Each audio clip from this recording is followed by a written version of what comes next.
Welcome back. All right, so another news of the day video for all you fine people for your Thursday, which is, of course, Thanksgiving on the U.S. side of things. Starting off with a feel-good story, Charlie McAvoy, known for his charitable giving. Today is no exception. Every year he does this. Today he did it as well, delivering pies to New England shelters. So, again, showing why he's going to likely be the next one who will be the captain of the Boston Bruins, and good on him. So, yep, charitable work definitely helps. John Klingberg. So everybody's out in force today about how the Leafs put guys in LTIR, and this gets them out of cap trouble. It also means they're without the player. So Klingberg's placed on LTIR. He last played November the 11th. So depending on how long he's out, it does give the Leafs some wiggle room. But if he's only going to be out for, say, the 10 games or 24 days, it's limited in its scope and how much time it's going to last. But at any rate, Klingberg's on LTIR. Did not have a great start with Toronto, and now he's on the injured reserve for a while. Toronto does have a history of guys ending up on LTIR, but as has been pointed out accurately, usually when guys are placed on LTIR by the Leafs, they don't play very much or at all after they're placed on that LTIR. So it doesn't feel like it's a situation where they're hiding somebody on LTIR to bring anybody in, because if that were the case, you'd see those guys go on and play somewhere else. So Klingberg on LTIR, hopefully it's not too bad, and he can return sooner rather than later. But yeah, we'll see what the Leafs do with that extra cap space, if anything. The whole Corey Perry thing, it feels like there's something's going on here. So Nick Foligno was asked about it and said none of the players know what's going on either, just that he's not there. When asked, coach answers with, it's within the organization. We're not talking about it. What's going on? So I've seen people say, well, maybe he's being traded. I don't get the feeling that's it. When a guy's getting traded, usually by now, somebody in the media is like, I hear Perry's name's being shopped around. But I have no idea what's going on with Corey Perry, why he wouldn't be on the team, why he didn't play last night, why he wasn't at practice today, and apparently the players don't know either. So it's this mystery that's built over today. And now there's all kinds of speculation and all kinds of people saying, oh, he should be traded here or here or here. And most of the here's are Edmonton. But anyways, it is going to be interesting to see, is there something more going on here with him? So, waiver wire news, Chase DeLeo did clear for Anaheim, as would have been expected. He ends up going to the AHL. Lettieri's been waived by the Minnesota Wild, so that's a move being made by Minnesota. He should clear. Shouldn't be a problem for Lettieri to get through waivers. And Tampa Bay raising some eyebrows, waiving Tompkins. So if Tompkins is waived, this means Vasilevsky's coming back. At least that would appear to be the case. Today's the day where it was speculated he would probably be returning. And I mean speculated about a week and a half ago, it feels. I was reporting that. So the expectation had been early December, maybe around the 10th, the 15th of December. Instead, it's going to be late November. So we'll see how Vasilevsky does when he returns. They play against Carolina tomorrow. That's the season series that's been split. Both winners have won via a shutout, so we'll see what happens with that one. But that should be a fun game to watch. There's 15 games tomorrow, and looking at the schedule, I'm not going to be able to find time during the day to review the early games, so it's just going to be a really long review late at night on Friday. I'm going to apologize now because I don't see a way for me to be able to review a single game or a couple of games, because there's not enough time. They've overlapped the game starting at 10 in the morning my time and going until about 10 o'clock at night my time, and it's all overlapping. So I'm kind of surprised the NHL isn't taking tomorrow and making it a day where they can go, hey, let's couch surf and ice surf, from your couch and watch, but they're not. So it's a full day of hockey. So we'll see what happens. I'm probably going to record a couple videos later tonight that'll post to the channel tomorrow, just because. But yeah, so stay tuned for that. I'll do my best to make sure there's content that's going up, because there won't be much going on during the day in terms of me posting videos, just because there's going to be games on all day. I'll be able to find time for a news video tomorrow, but that's about it. All right. So the Edmonton Oilers, all the speculations come back now, and 3 straight losses will do that. about how they're going to fix this, and all of a sudden now the goaltending's back into question. But all the reports I've seen today are simple. The Oilers are going to have to find that solution from within.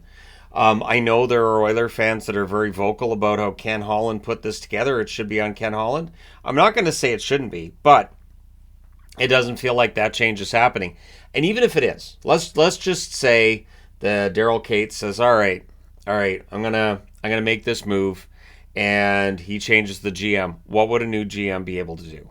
Half the league is sitting in a cap situation where they can't make a move. The Oilers are one of those teams, so it becomes very difficult. And the market right now for goaltenders isn't optimal, and so I don't know how you fix this other than look for that solution from within and hope that Campbell finds this game in the AHL, right? So, the Oilers definitely have a lot of trouble right now, and I have to say, if they don't right the ship and they don't get this season going, this will be one of the most disappointing seasons I've ever seen any team have. So, do they turn it around? Do they not? Let me know your thoughts. All right, so it is that day. It is American Thanksgiving. So we look at the standings. We go, all right, are these the teams making the playoffs? Here's where it's interesting. So since 2005-2006, 76.7% of teams that reside in a playoff spot on U.S. Thanksgiving make the playoffs. Now, it does not include 2019-2020 for obvious reasons. It was expanded playoffs, shortened season, and all that. It doesn't include 2020-2021 because that season was actually entirely encased in 2021. There weren't any games played by U.S. Thanksgiving because the Stanley Cup was awarded in September of 2020. So just an entire mess right there. But what's interesting to me too is there's a couple reasons why I think this argument is going to start to erode a bit. We now have 32 teams, not 30. So that's two extra teams now that are sitting outside of a playoff spot who might jump in. And I do think that this year there are a lot of teams that are very close to a playoff spot. There's no reason they can't jump in. But the other part that's funny to me too is that means that 23.3% of teams that are in a playoff spot, a little better than 1 in 5, don't end up in a playoff spot by the end of the season. So good teams are good, technically usually win games, like the Rangers. So right now in the Atlantic, Boston's 1, Florida's 2, Tampa Bay's 3. In the Metro, Rangers are first, Washington second, Capitals are really doing quite well, Carolina's third. Your wild cards are Toronto and Detroit.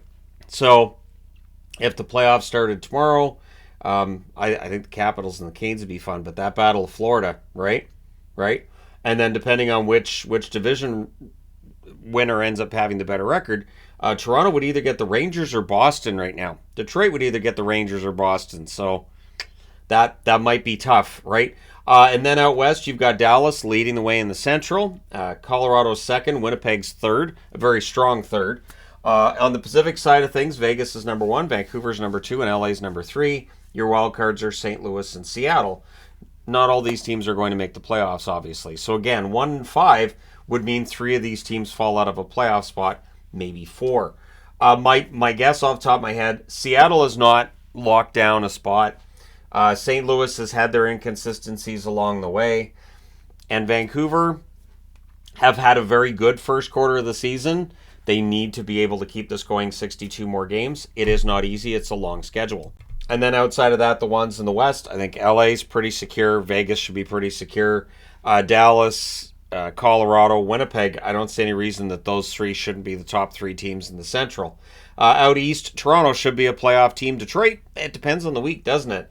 Then you got Carolina. Yeah, they're a playoff team. The Rangers, yep. The Capitals, it's been a very good run for them lately, but there will be some who expect them to fall back a little bit as the season goes along. And then the top 3 in the Atlantic, Boston, Florida, Tampa Bay, I don't see any reason they're not going to be the top 3, although Toronto is right there. And I say top 3 for Tampa because they've managed to stay in a pretty good spot without Vasilevsky. You would think with Vasilevsky coming back, they're going to get that much better. So there are some teams that are sitting outside of a playoff spot that are not too far off.